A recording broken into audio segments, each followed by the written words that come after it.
अगले दिन सुबह जब दीदी मेरे सामने आई तो शर्म के मारे मुझसे नजरें नहीं मिला पा रही थी। दीदी बोली, कुश्ती देखी रात को? मैंने शर्मा कर, तू कहाँ देखी है?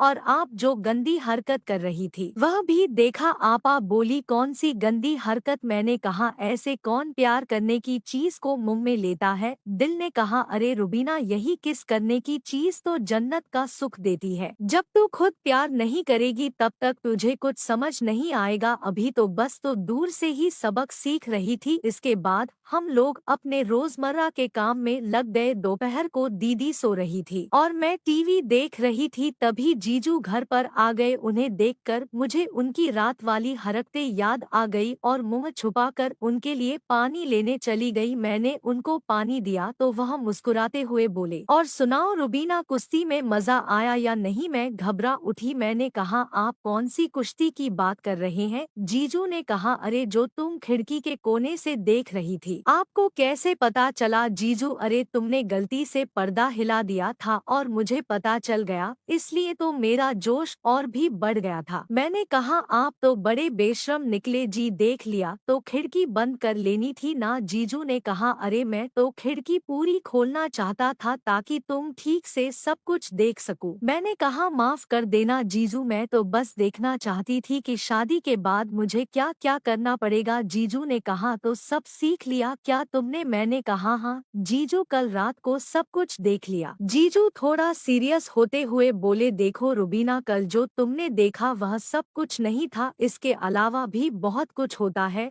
जो तुमने कल नहीं देखा। मैंने पूछा, अच्छा इसके अलावा भी कुछ होता है?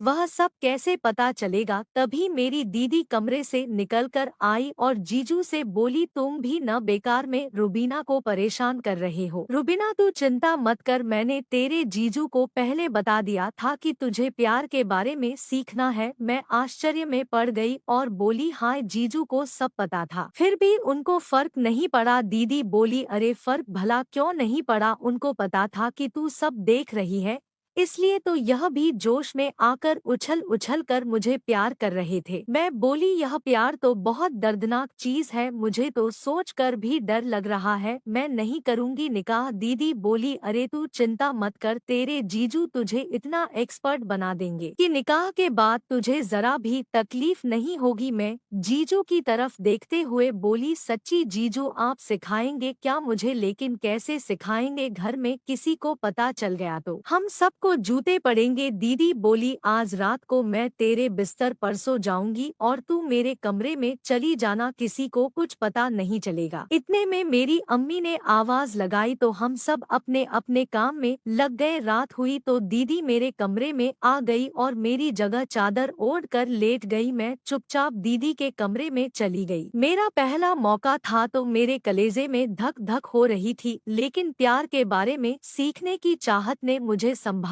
रखा था। कुछ देर में जीजू कमरे में घुसे और उन्होंने दरवाजे खिड़की अच्छे से बंद करते ही जीजू मेरे पास आए और मेरा हाथ पकड़कर मुस्कुराने लगे। मैंने शर्माते हुए अपने हाथ खींच लिए तो जीजू ने मुझे अपनी बाहों में जकड़ लिया। जीजू ने मेरी तरफ देखा और अपने होंठ मेरे होठों पर रख दिए। काफी देर तक मेरे होंठ पर किस कर रहे थे तो मुझे भी अच्छा लगने लगा और मैं भी उनके होंठ चूसने लगी। जीजू होंठ चूसते चूसते जिन्होंने अपना एक हाथ मेरे सीने के ऊपर रखा और प्यार करने लगे, मेरे अंदर भी मस्ती चढ़ने लगी थी। जीजू ने अपना बदन मुझसे सटा लिया तो जीजू ने कहा, अपनी रुबीना की खुशबू का मुकाबला दुनिया की कोई खुशबू नहीं कर सकती। मुझे यह जानकर बहुत अच्छा लगा कि जीजू को मेरे से प्यार करके खुशबू अच्छी लग रही थी।